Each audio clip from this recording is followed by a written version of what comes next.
Welcome back, Jason. Credit. Credit. That's the title for this segment. Yeah.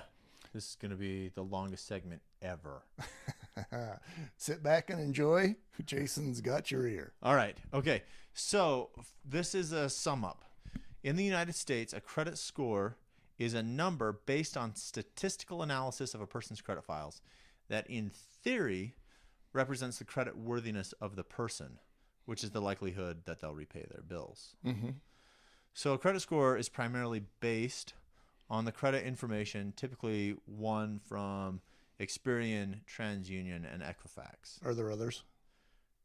Not on a FICO. Okay. Which used to be, it's not now, but now their name's FICO. It used to be Fair Isaac Company. Okay. That's what FICO is. Anyway, income is not weighted in a credit score. It may affect your credit worthiness, but not in a credit score. Okay. So there's different methods of calculating credit. FICO is the most widely used one. And then it's used by many mortgage lenders as a risk-based system to determine the possibility the borrower may be able to meet the financial obligations. So each bureau has their own score. Yeah. Based on what gets reported to them. Right. Yeah. And they weight things differently. They have different ranges of possible scores. And are these governmental organizations? No. Okay. They are their own business. They are credit bureaus. Okay. So when we get 3 scores back, we use the middle score. So a lot of times people come in and they say my credit score is 830, and sometimes it's true their score is 830, but one of their scores is 830, another one's 790, another one is 783, and so their effective score with us would be 790. Yeah. So if they go ahead. I'm thinking that this could suck for somebody because maybe they've got a score of 650, 651, and 800, and Usually not, but and their number that you're going to use is the 651. right. Yeah. Middle score. We're So- not averaging. Yeah, unless they only have 2 scores, which happens sometimes, not enough data, recent name change, some incongruencies there. If there's 2 scores, then we use the lowest score. If there's 1 score, we use 1 score. But that's 1 score when we check with all 3 bureaus. Mm-hmm. And typically if there's 1 score, it's not a good score. Okay. Anyway, so if you wish to obtain your credit score, you can purchase them separately from each of the bureaus. So credit scores are also made available free by subscription to credit reporting agencies that you've talked about. So you can get it from third parties, although to actually get scores free from most services, you usually need a credit card or sign up for a subscription for a free trial.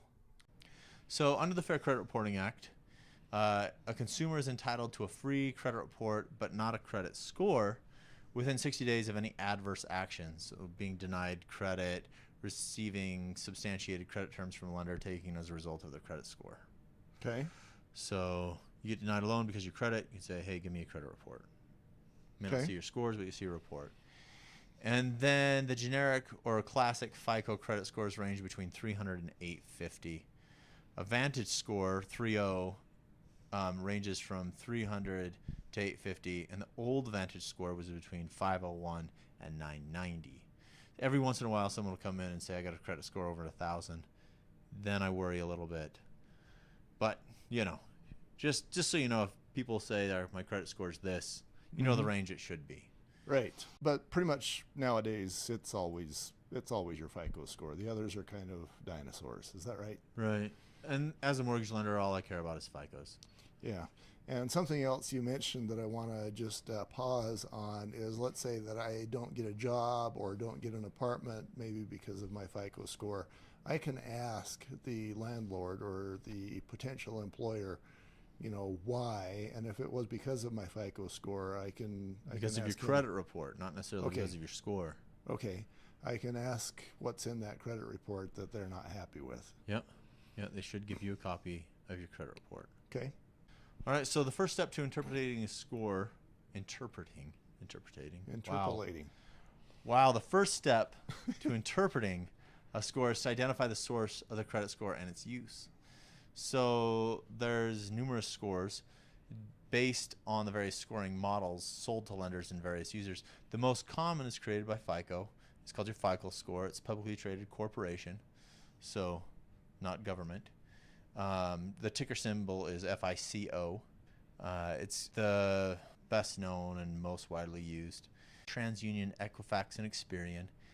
And the two national credit repositories in Canada, TransUnion in Canada and Equifax Canada. FICO controls the vast majority of the credit score market in the United States and Canada, although there are several other competing players that collectively share a very small percentage of the market. So we talked about, again, FICO's the king here. In the United States, the median generic FICO score was 723 in 2006 and 711 in 2011. The FICO score is designed to predict the likelihood that a consumer will go 90 days past due or worse in 2 years after the score has been calculated. So the higher the consumer score, the less likely he or she will go 90 days past due in the next 2 years after the score has been calculated. So because of the differing lending usages, lenders have different parameters. FICO algorithms are adjusted according to the predictability of that use. For this reason, a person might have a higher credit score for a revolving credit card when compared to a mortgage score taken at the exact same time. So you mentioned it was 723 in 2006, and it actually dropped about 12 points by 2011. Yeah. I'd be real interested to know what the average FICO score was in like 2008 when we had that drop. Yeah. You know, Or just after. yeah.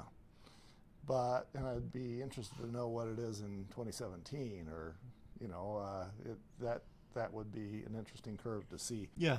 Read on. So the interpretation of a credit score is going to vary by lender, industry, and the economy as a whole. So while 640 has been a divider between prime and subprime, all considerations about score revolve around the strength and the economy in a general and investors' appetites for risk in providing the funding for borrowers, in particular when the score is evaluated.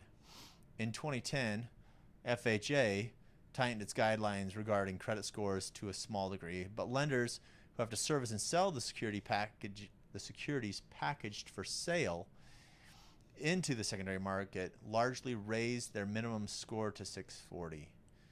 In the absence of strong compensating factors in the borrower's loan profile, in another housing example, Fannie Mae and Freddie Mac began charging extra for loans over 75% of the value that have scores below 740. Furthermore, private mortgage insurance companies will not even provide mortgage insurance for borrowers with scores below 660. Therefore, prime is a product of the lender's appetite for the risk profile of the borrower at the time the borrower is asking for the loan. Yeah, so I saw a couple of numbers there. I saw 640 as being the cutoff for what is considered prime. I mean, I'm thinking if my number was 641, I'm not a prime loan. But apparently there is one cutoff at that point. And then 660 is another one of those numbers, which doesn't clear up a lot of things for me. But again, it kind of provides a ballpark area for what is considered to be easily lendable. Yeah, acceptable, right? Yeah. Yeah, so credit scores make a big, or have a big part in determining interest rates and acceptability for loan eligibility. Yeah. Throwing around big words.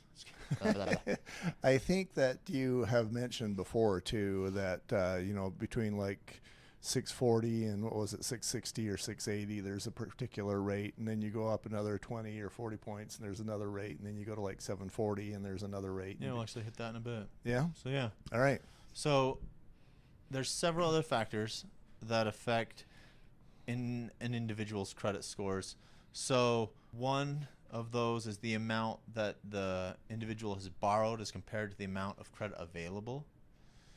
Just like when talking in the beginning, you got the three friends. If you're borrowing as much as you can from all three of them, it's going to lower your score. You got to watch the number of cards as well. I mean, just like if you were lending the money, how much ability does this guy have to repay? Okay. So if he's got a bunch of cards, that will start dropping his score as well. So you mentioned TransUnion, Experian, and Equifax, and those three together are what the FICO score is. Is that right? They each issue FICO scores Okay. individually. So they have their FICO score, and then there's the simple Equifax score or the Credit Expert score. Okay. So the three main bureaus, Equifax, Experian, and TransUnion. Next subject, how credit gets determined. Right. Where the factors are weighted. Okay, we'll be right back.